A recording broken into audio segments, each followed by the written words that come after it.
At this point, and I see most everybody has done this, but if you've not already, it would be great if you could mute your phone lines or your microphones, and we'll turn it over to Emily so that she can go ahead and get started. Thank you. Hi, everyone. Can everyone hear me okay? Yes. Okay. So like Crystal said, today we're going to be focusing on social media. This is very important right now in making sure that you're staying connected. I know a lot of us aren't able to interact with the people that we usually interact with on a day-to-day basis, but really growing and expanding your social media to encompass all of those people is what's going to help keep you connected and keep people engaged with your programs when you cannot offer services. So we'll just go ahead and start. It's important to use social media today because everybody's using social media. So it just kind of gives you that edge to keep up to date with everybody and keep yourself fresh in everybody's mind. It creates and expands a community feel of your program. As a parent who has a child who used to attend an after-school program, it was very important to me to see that the school was posting to social media or that Metro Kids was posting to social media or giving updates, just because when I ask my kid, what did you do today? Of course, the answer is always, oh, I don't know. But that kind of helps us know, like, oh, I know she did this today, and now I can talk to her about that concept that she learned while she was in after-school care. Parents love that, guardians love that, and then also the community that will be investing into your program, whether that's monetarily or by time donation, they like to see what is coming out of the program for what they are giving. Social media can also act as a journal or a timekeeper for whatever activities your program is engaged in. So if you have any kind of progress reports that you need to make in way of funding, grants, anything like that, this is a very easy and simple way to have a time log, because you know, on April 16th, I uploaded a photo and the kids were doing this activity. So I know that we learned this concept or anything related to that.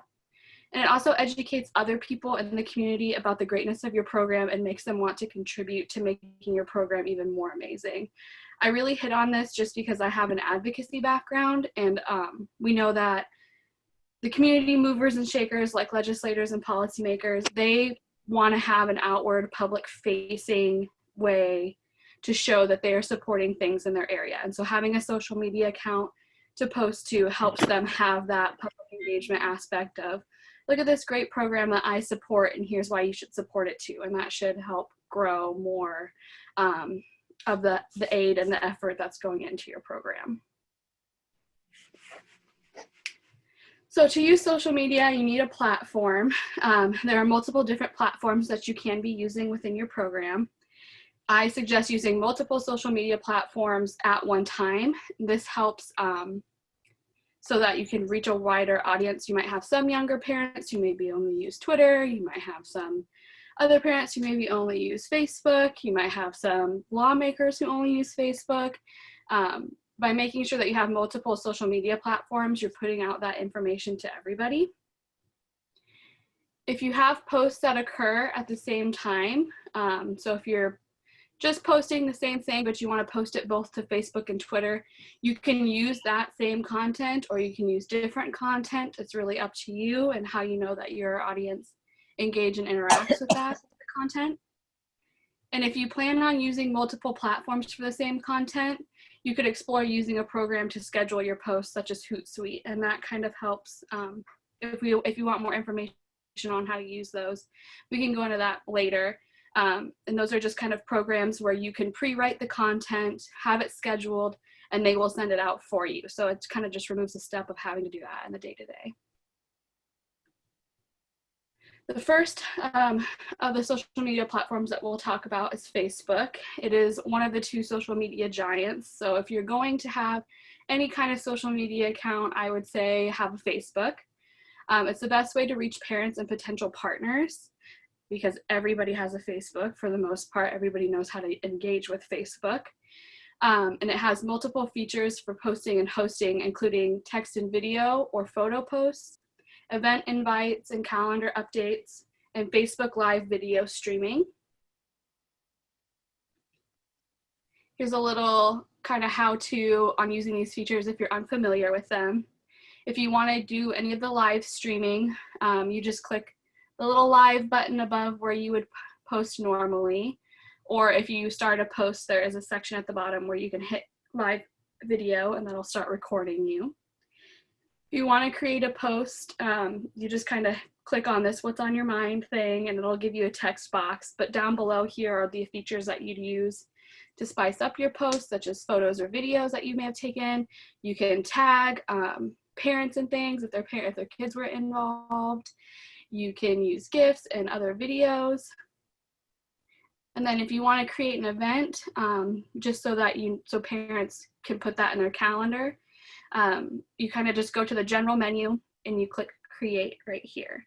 And these are all screenshots from the mobile version, but anything that you'd want to do on Facebook from a desktop, it's all on the column on the left-hand side. So it should just appear as very similar buttons like the live video and the event button and everything. Twitter is the next of the two. If you don't have a Facebook, I would say have a Twitter for the program. Twitter may be best used just for general community engagement. Maybe it's not the best to target parents.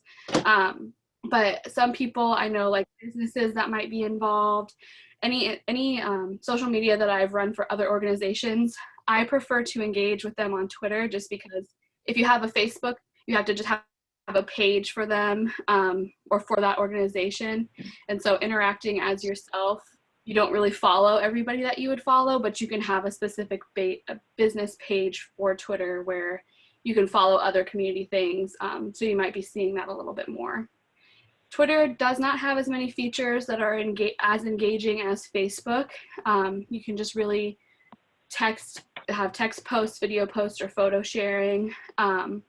But it can be a little bit more interactive in the call and response messaging.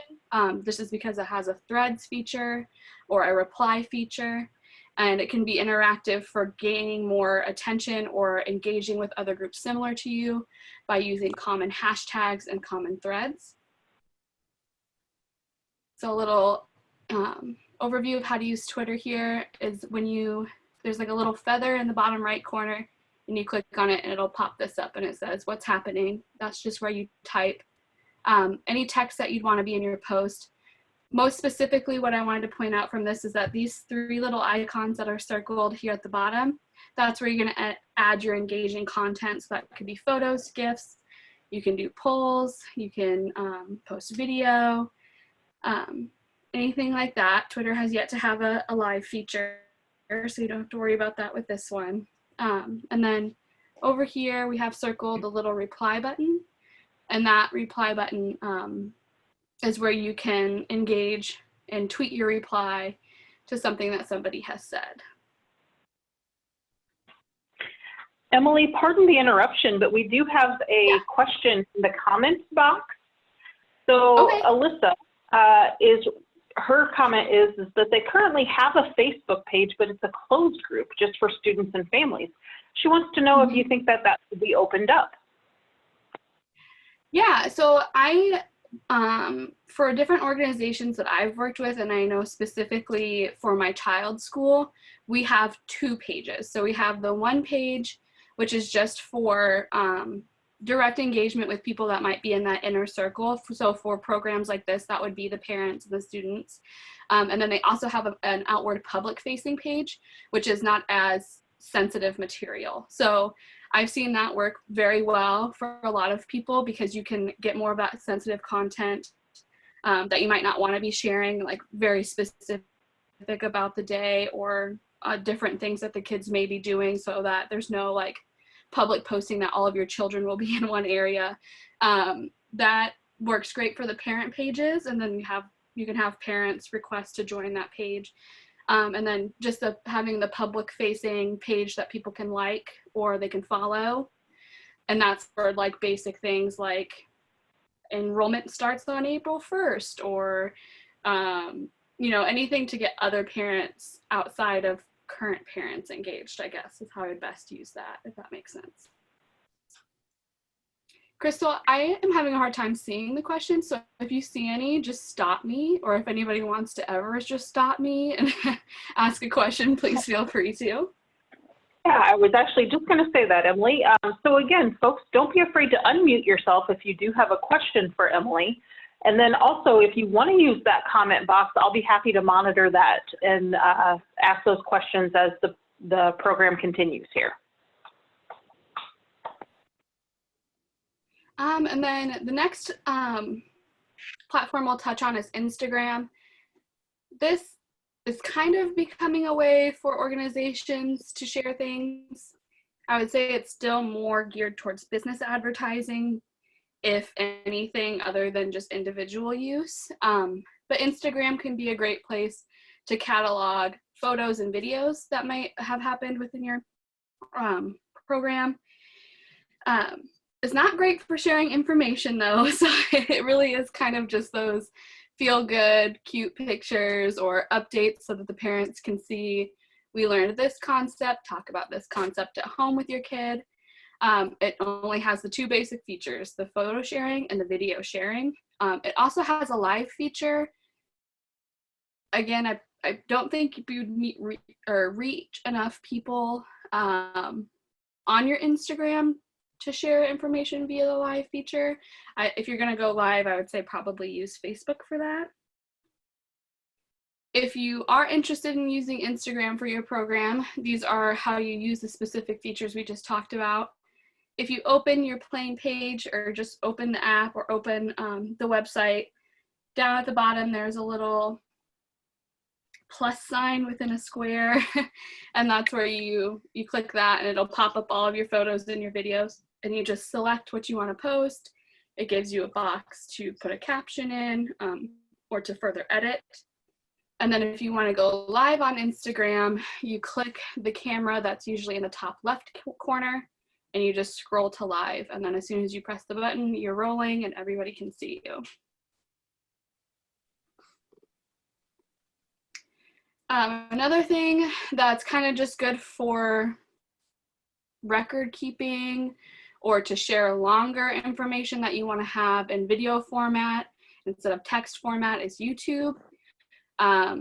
It's just kind of odd to share a YouTube link to your other Facebook profiles or Twitters. So this I would say is best for just if you have a lot of information, you just want to sit down and get it out. You can video record that and then upload it to YouTube and share that with your community partners, parents, anybody. The only issue with YouTube is that it's not very interactive.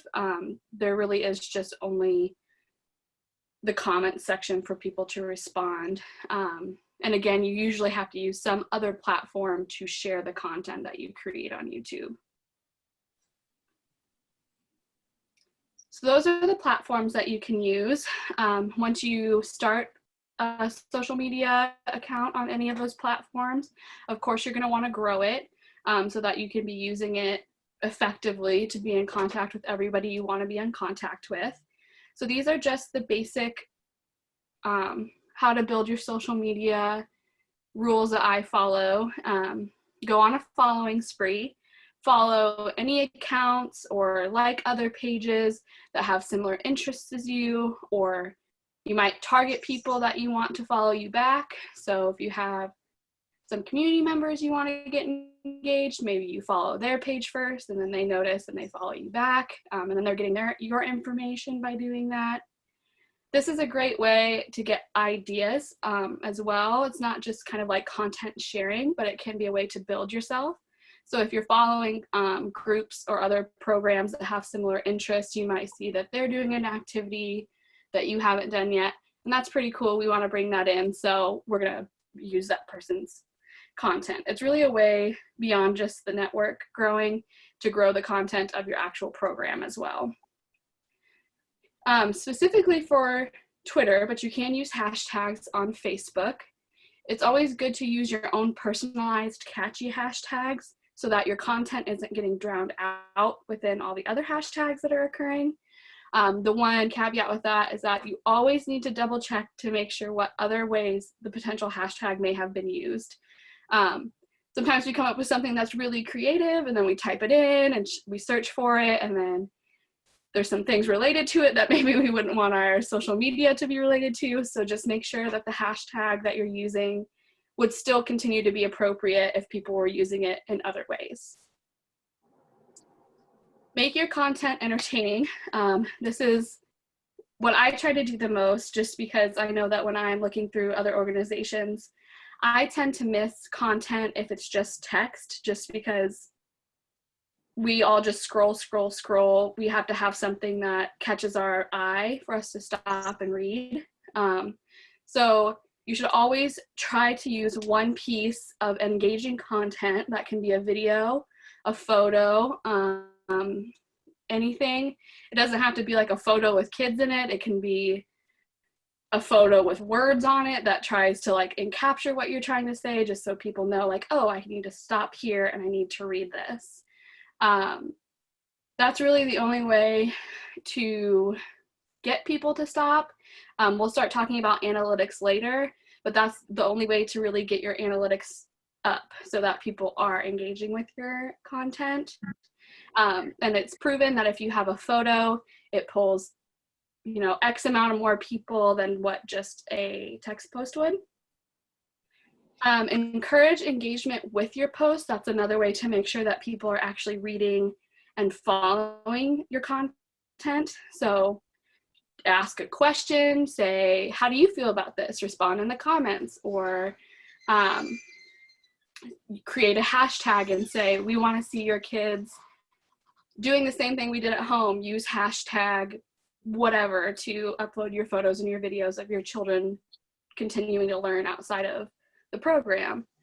That's another way to just kind of keep people engaged. Emily? Oh, sorry, go ahead. Sorry. I actually received an email question. This person would like to know, what are your thoughts or opinions about Facebook polls? Is that, as far as engagement, do you have good interaction is what their question is? Yeah, I mean, I think polling features on YouTube and Twitter are greatly underused, and that's just because we forget that they exist. It's not something that a lot of people use a lot, but by polling, you kind of get that direct question out, and I think because they're so underused, when you're scrolling and you see that poll pop up, that's what kind of grabs you, because you're like, oh, someone's using that poll feature that we tend to forget about. And it's a lot easier of a way to garner feedback from your followers than to send out a huge email and try to capture all of the responses to that.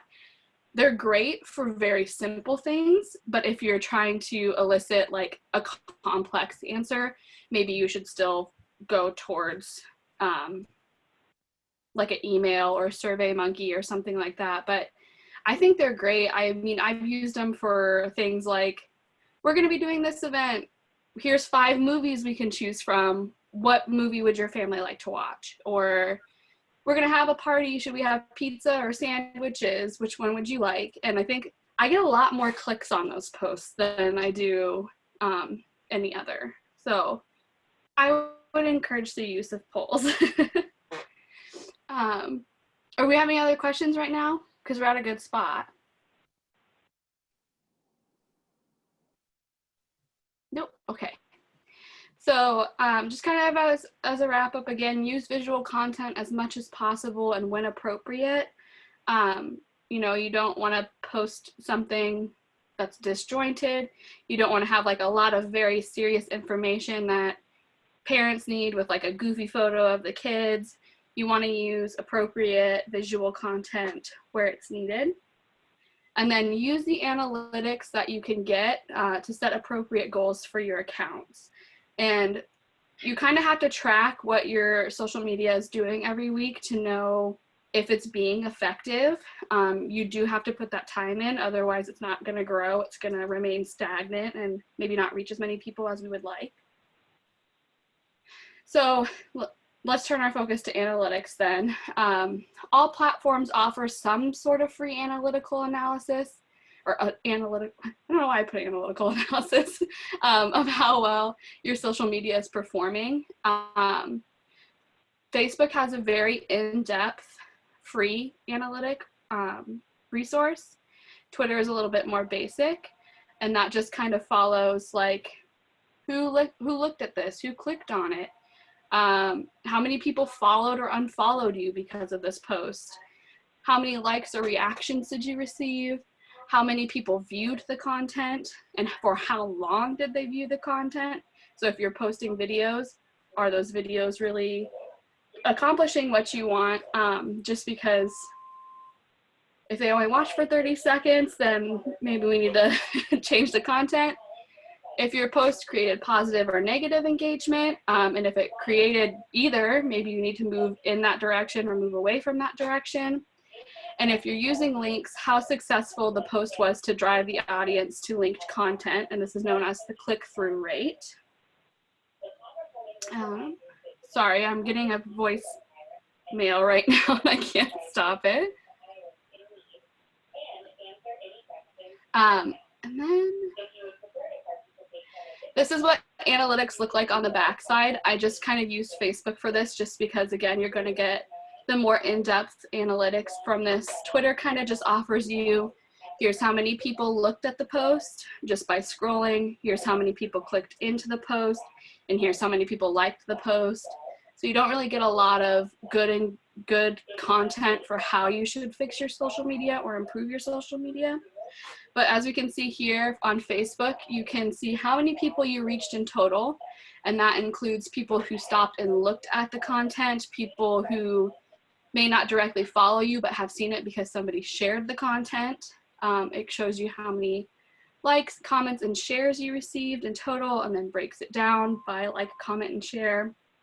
It has the post clicks, like I was talking about, or the link click-through rate. And then there is negative feedback at the bottom that shows you how many people hid the post, how many people reported it as spam, how many people decided just to hide your posts in total, and how many people unliked or unfollowed the page.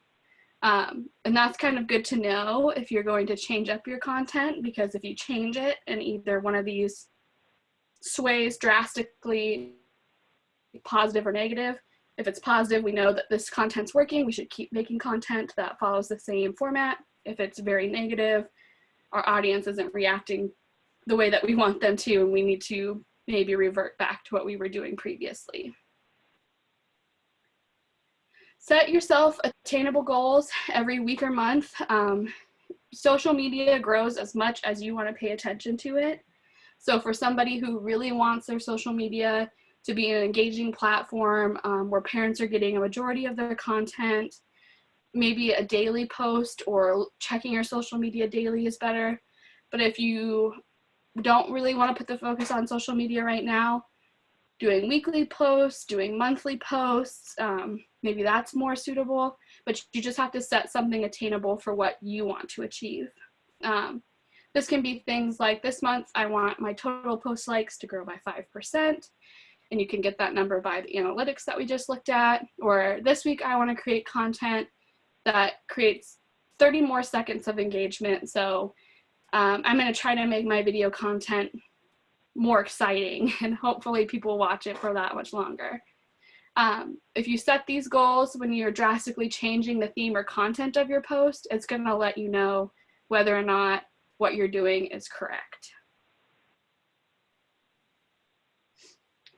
And now we have our social media platforms. We know how to create the content and post it.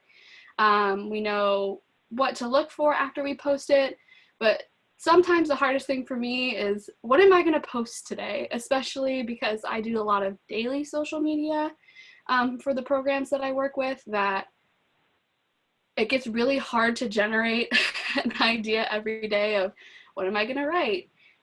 What can I post? I don't have any new photos to use. What am I going to do? So these are kind of just some fun things that I keep in the back of my mind. These are just 5 general points so that you can kind of generate a new idea. I really enjoy matching topics or activities with an awareness month, a history month, or awareness day. And then you can create content around that theme all month or all day. So last week was absolutely incredible Kid Day. So we did post around that. There's different days with outrageous themes that you could try to link up with, like National Donut Day, and then maybe make donuts with the kids that day or something, I don't know. And you could post that to social media. You could hold a weekly Twitter chat with other area programs about what they're up to.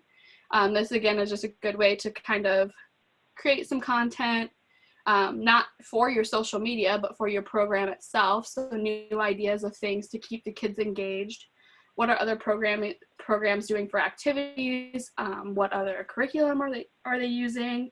And to do this, you kind of just tweet and say, hey, 3 p.m. on Wednesday, we're going to tweet about this topic. Join in with this hashtag or reply here. And then you kind of just tweet out some questions like, what are you guys doing this week? Did that seem to go over well with the kids? And just kind of try to do more outward facing, connecting with other programs. Again, that kind of gets the parents and other outside stakeholders engaged and excited because they see that new content's being created for their kids and they feel like their kid is getting a lot of good stuff while they're in their program. You can highlight an employee every month and include a bio of why you appreciate them. This is a good morale boost just for staff. It's a good way to get parents engaged and other people understanding of who's working with their kids every day and why you really think that they're great to be working with your kids. Participate in engagement with other organizations or programs frequently.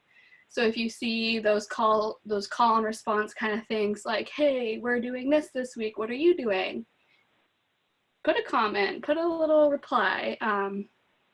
It's just a good way to show that like we're here, we're actively doing things, we want to keep doing things too. Or you could just tweet daily photos of what activities you did that day, ideas for parents to implement the same learned concepts at home. That kind of just hits back to that daily journaling, timekeeping, recording type purpose.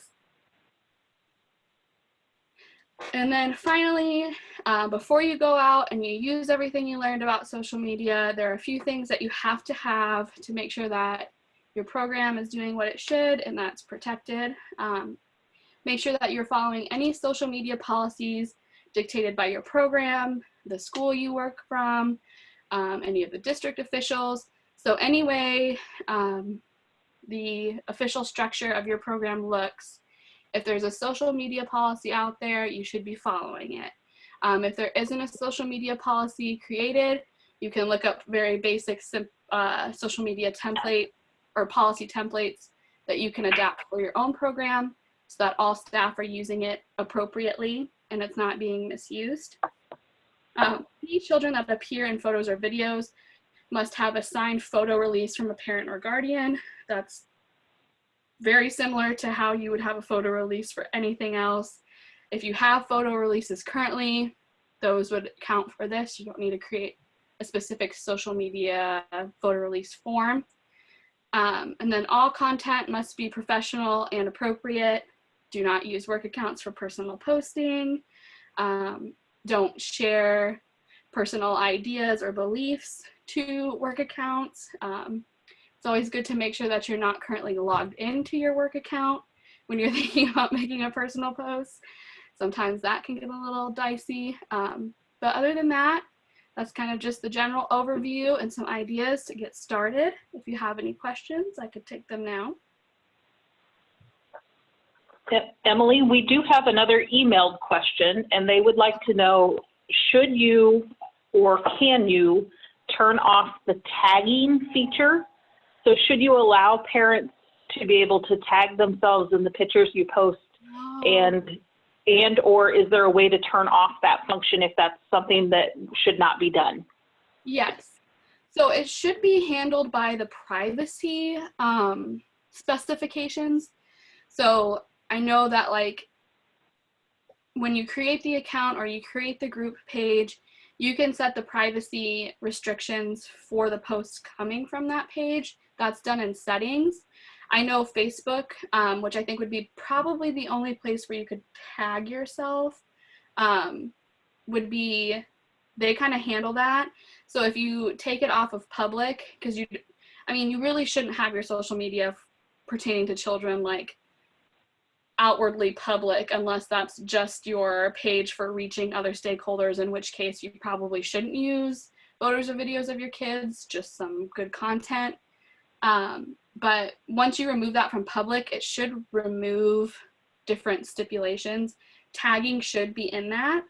But for the most part, Facebook kind of just has a built-in tool for that, where if you get tagged as an organization, usually it has to go to like reviewed tags before it can be approved. So if anybody's tagging themselves, you would get a notification that says you have a pending tag to approve, and you can click in it and you can either accept it or decline it. I can specifically look into that more for you if you would like, but I think as long as you're not posting under the public guideline or under the public domain, it should protect you from a lot of that by itself.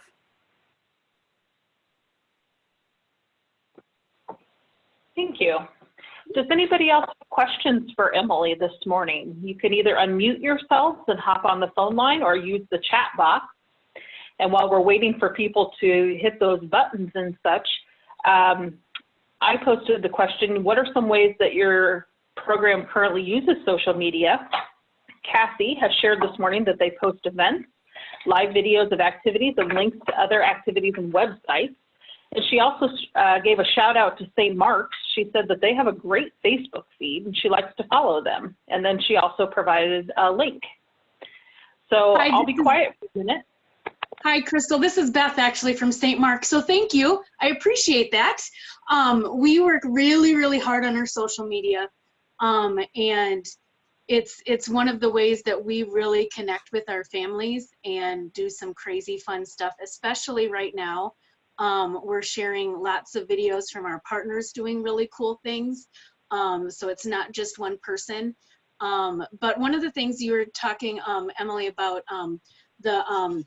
the use of YouTube, I got an amazing new staff member who is all into that, and it really has been this beautiful now library of things that we can share via our website. And so whenever we're looking to a donor or we're looking to share stuff within our emails to potential donors and community partners, we can go in there and we use that as a library of our stuff that we can share with the rest of the world. And it's become a really nice little place for us to go to. And we've been building that this year. It's been pretty amazing to look at it.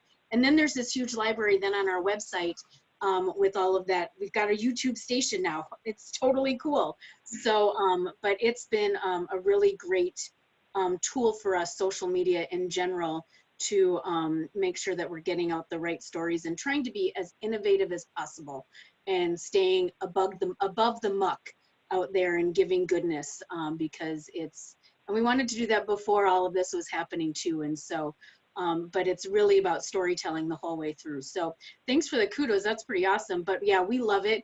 And if you have questions, I think that we would easily answer those. And then I think, following each other is the best idea ever as we share our network and share this network, that this is something that we should be doing. And copying is the biggest form of flattery. So I say copy away.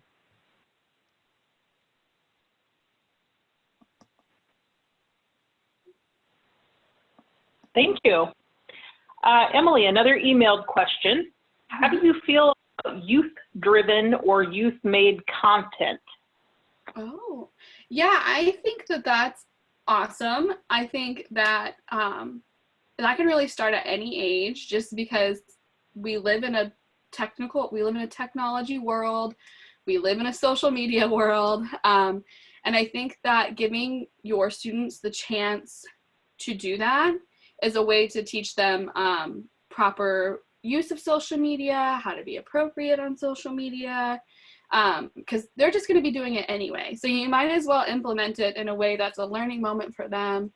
And a lot of them, as they grow, this is a skill that they're going to have in a workplace. Social media is becoming so prevalent that this is something they're going to have to learn. So might as well teach them now. And I think that, again, parents and other community members are going to love it when they have more of the content directly from kids. So if you feel comfortable letting your kids create the content, or you have some kind of program that you want to implement with kids creating content, I think that that's great.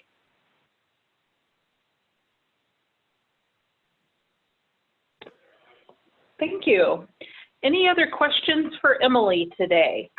Again, feel free to unmute yourselves and ask, or type something into the chat box. This is Beth again from St. Mark, and one more fun tip that we had. We found that our police department, we have a really great relationship with our police department, and they have a good relationship with our kids. Every post that we tag our police department, all of a sudden, and we're a small community, well, I wouldn't say small, but we were, averaging, 1,200 views on a post, and when we tag the police department, that like over quadruples. So I think one of the coolest things is when you are using other folks, like if you're using ISU Extension, and making sure that you're tagging them to get into their network. And that's part of it. And I think that that's really important in how we have found donors that way. And I think that when you start sharing those partnerships, all of a sudden your visibility on social media goes up, and it's some really nice leverage to be able to play with.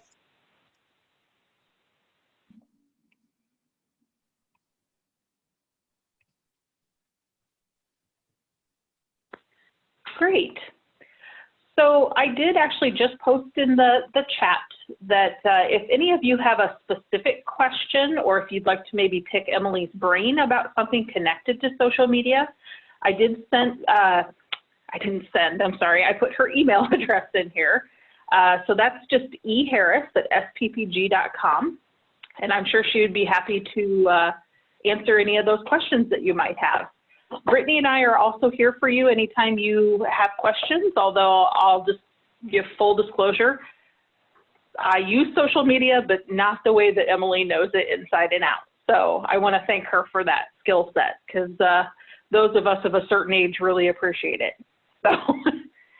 So if there are no other questions, I think at this point we'll go ahead and think about ending this call today. And again, thank you for your patience as we switched platforms.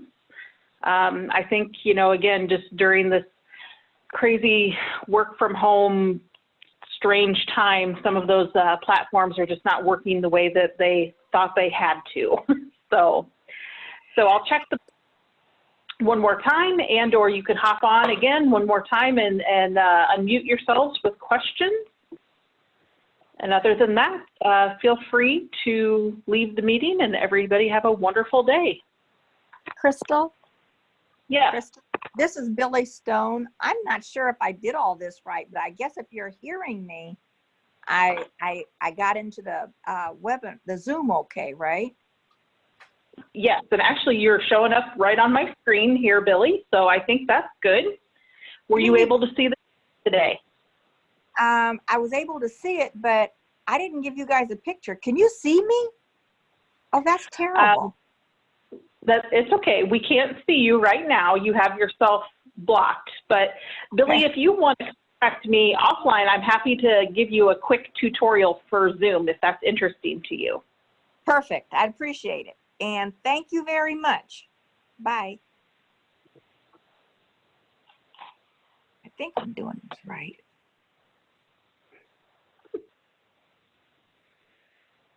Okay. Thank you, everybody. Have a good rest of the day.